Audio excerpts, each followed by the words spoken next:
Tuhan bersamamu dan bersama rohmu. Inilah Injil suci menurut Matius. Dimuliakanlah Tuhan.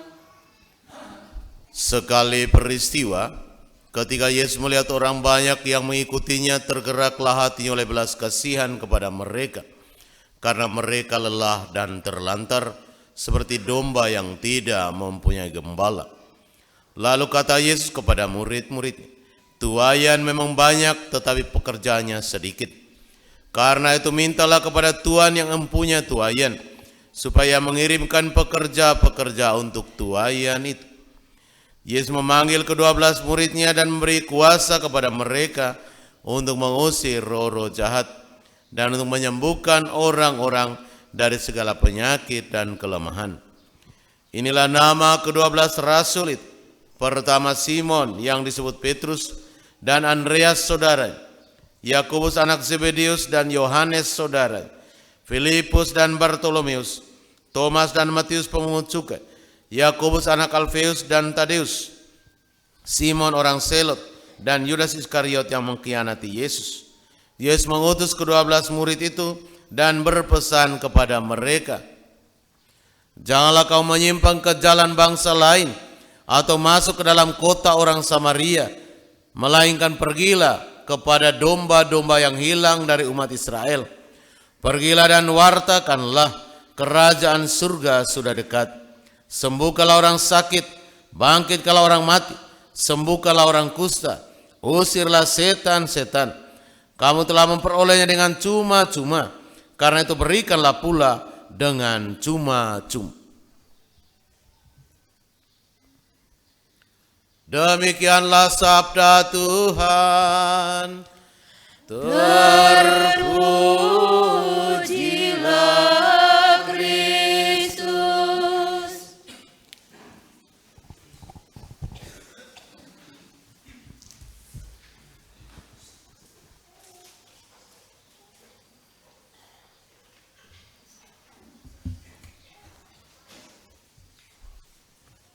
Tuaian memang banyak, tetapi pekerjaannya sedikit. Bapak, Ibu, saudara-saudari umat beriman yang terkasih, dalam bacaan Injil hari ini Yesus melihat banyak orang lelah dan terlantar seperti domba tanpa gembala. Hati yang tergerak oleh belas kasihan. Kemudian Ia memanggil ke-12 rasul dan mengutus mereka untuk melayani, menyembuhkan, dan mewartakan kerajaan Allah. Dan sabda ini masih tetap relevan bagi kehidupan kita saat ini. Maka hari Minggu ini ada dua poin yang ingin kita dalami bersama. Poin pertama, mari kita memiliki hati yang peka terhadap penderitaan sesama. Tuhan Yesus tidak hanya melihat kerumunan orang, tetapi Ia melihat luka yang ada di dalam hati mereka. Ia melihat kebingungan dan kebutuhan mereka. Belas kasih menjadi titik awal dari seluruh karya pelayanan Tuhan Yesus. Walaupun tadi dalam kata pengantar, Romo sedikit menyampaikan sapaan yang agak keras, bahwa rumah kita tidak terlalu jauh dari gereja ini. Tapi mungkin kita semua bergerak dari rumah dalam hati yang terluka, beban berat mungkin.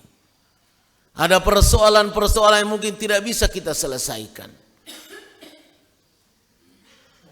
Atau juga beban pekerjaan dan sebagainya. Tapi Yesus melihat semua itu, Bapak Ibu. Asalkan saja kita percaya, kita yakin, Tuhan Yesus akan mengangkat beban-beban kita itu. Persoalan apapun kita tidak mampu memikulnya sendiri. Tuhan Yesus mampu memikulnya untuk kita. Maka iman juga harus bertumbuh dalam kehidupan kita. Seberapapun beban salib, tantangan, hambatan, jangan kebetulan menjadi orang Katolik. Jadilah orang Katolik yang beriman, yang yakin bahwa Yesus hari ini melihat hati kita yang terluka, melihat segala macam kebingungan kita dan segala macam kebutuhan yang terdalam yang ada dalam hati dan pikiran kita. Hari Selasa nanti kita akan mengutus OMK ke Palasari. Kita berharap bahwa sebagai utusan paroki Santo Yohanes Maria Vianney di Tolonggeru, Mbawa dan Geru Kopa, mereka belajar banyak hal tentang bagaimana iman Katolik yang sudah dihidupi, yang bertumbuh di 3 tempat gereja kita ini. Jadi bukan hanya sekedar menjadi orang muda yang kebetulan dilahirkan dari keluarga Katolik, tapi orang muda yang berkualitas, yang diutus, dipilih oleh Yesus sendiri untuk bertemu dengan teman-temannya, belajar bersama, bergaul. Mungkin juga ada yang menemukan jodoh di JOMK itu. Harapannya. Maka Bapak Ibu Saudara-saudari yang terkasih, di zaman kita sekarang ini kita semua seringkali sibuk hanya dengan urusan pribadi. Bahkan orang tua saja tidak sempat urus anak. Selama masa Pokejago, mungkin juga anak-anak tidak makan. Karena kita tidak ada waktu untuk masak. Atau tinggalkan di kakek neneknya, anak kita perasaan. Mau minta di kakek neneknya, ompu wainya, tidak berani omong. Akhirnya dia hanya makan mungkin nasi kosong dengan garam. Mungkin. Tetapi atau juga bisa saja dia sakit, panas, badannya. Mungkin juga karena kurangnya kasih sayang selama Pokejago. Dan itu semua bagian dari kesibukan pribadi kita. Kita sibuk sekali dengan urusan-urusan kita sendiri, lalu lupa ada tanggung jawab sebagai orang tua. Dan semoga anak-anak kita selama ditinggal Pokejago tidak ada yang sakit, tidak ada yang kelaparan. Tapi kalaupun ada yang sampai terjadi, mungkin harus dipikirkan bagaimana caranya terbaik. Bicara baik-baik dengan keluarga yang ada di rumah yang tidak pergi. Atau mungkin tidak tahu sekolah bisa izin ke tidak. Ajak dia untuk ikut. Kalau bisa. Bapak Ibu Saudara-saudari yang terkasih, kita harus melihat juga kesulitan-kesulitan yang ada dalam kehidupan kita. Kehidupan saudara-saudari kita, anggota basis kita. Maka KBG tidak hanya datang kumpul berdoa rosario. Lalu kalau ada anggota KBG kita yang mengalami kekurangan misalnya, dia sama sekali sudah tidak ada beras. Kita mungkin tidak bisa bantu banyak. Tapi kalau anggota basis kita masing-masing kita kasih 1 kilo beras saja untuk menyelamatkan dia 1-2 hari. Saya pikir itu yang nyatanya, konkretnya. Jadi kelompok basis bukan hanya doa-doa saja. Tapi kalau ada anak tetangga kita, keluarga di sebelah sudah tidak makan lagi. Mungkin kita tahu karena memang dia malas kerja. Ada yang memang seperti itu. Atau judinya kuat sekali suaminya. Akhirnya saya beras sudah jual semua untuk beli itu. Uang apa nih, top up itu. Atau mungkin ada juga dia terpaksa jual jagungnya, bahkan sampai minta uang atau curi uang di dompet istrinya untuk beli apa? Beli koba-koba, bisa saja. Mungkin ada, tapi mungkin kita di sini tidak ada. Semuanya orang baik semua. Amin. Nah itu mungkin ada. Jadi kita tidak boleh memvonis orang.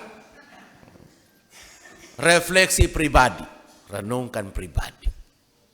Tapi kalau ada yang seperti itu harus dicari solusi sebagai orang tua, tetangga, melihat kesulitan.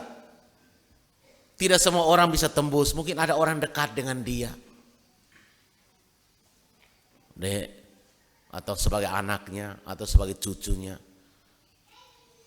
Harus orang yang dekat, ini yang datang omong. Untuk bagaimana caranya. Karena tidak mungkin kita tidak tahu yang begitu-begitu. Apalagi kita nih rumah dekat, masih ada hubungan keluarga semua. Yesus hari ini melihat apa yang ada dalam hati orang yang berkerumun. Kita di dalam komunitas base, dalam keluarga besar di Tolonggeru ini, kita juga bisa melihat ada apa. Maka anak-anak kita yang OMK, terutama yang putra-putra, Romo selalu berharap semoga Anda terbebas dari narkoba. Narkoba merusak masa depanmu, dek. Otakmu rusak. Engkau tidak bisa lagi berpikir jernih. Selain itu, kalau polisi tahu, polisi tangkap kau, penjara lagi. Resikonya banyak sekali. Orang tua pasti akan hancur-hancuran. Barang di rumah kalau sudah habis, kau pasti curi barang tetangga. Karena uang sudah tidak ada. Maka untuk anak-anakku yang sahabat-sahabat muda, semoga engkau terbebas dari narkoba dan judi online. Ingatlah hati orang tua akan hancur lebur. Karena engkau hancur. Yesus hari ini melihat kerumunan orang dengan berbagai macam persoalannya. Maka untuk sahabat-sahabat muda, atau juga mungkin bapak-bapak muda, atau juga mungkin ada sudah bapak-bapak sudah tua tapi masih juga koba-koba. Mari kita mendengarkan apa yang dirasakan oleh Tuhan Yesus. Tuhan Yesus sedih dengan kita. Memiliki hati yang peka apa yang orang lain rasakan, pasangan rasakan, orang tua rasakan, anak-anak kita rasakan, perlu kepedulian. Lalu hal kedua yang kita renungkan pada hari ini, menyadari bahwa setiap kita dipanggil untuk menjadi rasul-rasulnya zaman ini. Maka untuk tegur anak-anak kita rasa salah, jangan tunggu bahwa itu kan bukan anak saya. Dia rusak itu tidak apa-apa. Itu kan anaknya dia. Tidak boleh begitu Bapak Ibu.